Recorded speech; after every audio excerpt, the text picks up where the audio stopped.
આણંદના બાકરોડ ખાતે ₹67.52 કરોડના ખર્ચે નવનિર્મિત આધુનિક જિલ્લા જેલનું નાયબ મુખ્યમંત્રી હર્ષ સંઘવીના હસ્તે લોકાર્પણ કરવામાં આવ્યું છે।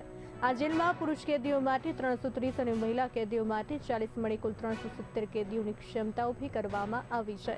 1.20 લાખ ચોરસ મીટરના સાઇટ વિસ્તારમાં ફેલાયેલી આ જેલ કેદીઓના સર્વાંગી સુધારા અને સુરક્ષા સુવિધાઓને ધ્યાનમાં રાખીને તૈયાર કરવામાં આવી છે। આ પ્રસંગે નડિયાદ જિલ્લા જેલ વિલોદરા ખાતે ₹6.98 કરોડના ખર્ચે તૈયાર કરાયેલા નવા પોલીસ આવાસોનું પણ લોકાર્પણ કરવામાં આવ્યું હતું। આજ રોજ માનનીય ડેપ્યુટી સીએમ સાહેબના વરદ હસ્તે આણંદ જિલ્લા જેલનું ઉદ્ઘાટન કરવામાં આવેલું છે।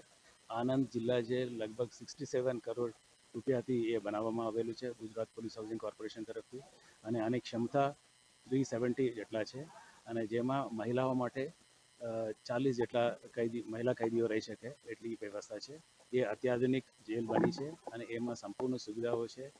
જેલના બંદીવાનો માટે એને સ્કિલ ડેવલપમેન્ટ માટે એને ઇન્ડસ્ટ્રીઝ ચલાવી શકે, એને કૌશલ્યવર્ધન પૂરું પાડી શકે એ રીતનું સભી વ્યવસ્થા છે। વિડીયો કોન્ફરન્સિંગ ફેસિલિટીઝ છે, જેલમાં રહીને કૈદીઓ કોર્ટથી સીધા જોડી શકે અને એમને જુબાની આપી શકે એ પણ વ્યવસ્થા છે। એને ખાવા પીવાની અને બાકી એ લોકોને સ્કિલ ડેવલપમેન્ટ કરવાની એ તમામ વ્યવસ્થાઓ અત્યાધુનિક વ્યવસ્થા ઊભો કરવામાં આવી છે।